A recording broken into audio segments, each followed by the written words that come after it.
খালি পেটে কাঁচা রসুন কেন খাবেন?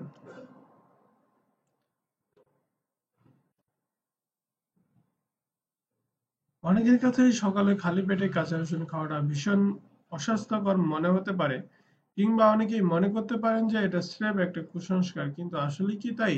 একদম না। খালি পেটে রসুন খাওয়া দেহের জন্য ভীষণ স্বাস্থ্যকর একটি ব্যাপার। বরং খালি পেটে রসুন খেলে এমন কিছু উপকার হয় যেটা অন্য খাবারের সাথে রান্না করা অবস্থাও খেলে হয় না।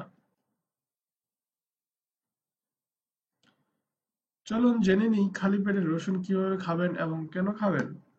কিভাবে খাবেন? খালি পেটে রসুন অবশ্যই খেতে হবে সকালে নাস্তা করার আগে। চিবিয়ে খেতে না চাইলে পানি দিয়ে গিলে ফেলুন 2 কোয়া রসুন, তবে হ্যাঁ, অবশ্যই টুকরো করে নেবেন। কেন খাবেন? খালি পেটে রসুন খেলে রসুনের কার্যকারিতা আরো বেড়ে যায়। এটি পরিণত হয় একটি শক্তিশালী অ্যান্টিবায়োটিকে। গবেষকদের মতে খালি পেটে রসুন খাওয়া হাইপারটেনশন ও স্ট্রেস কমাতে সহায়তা করে।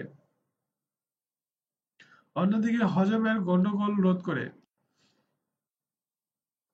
স্ট্রেস থেকে পেটে গ্যাসের সমস্যা হলে সেটা প্রতিরোধ করে খালি পেটে রসুন। অন্যদিকে পেটের গন্ডগোলজনিত অসুখ যেমন ডায়রিয়া হলে এই খালি পেটে রসুন দ্রুত তা সারিয়ে দেয়।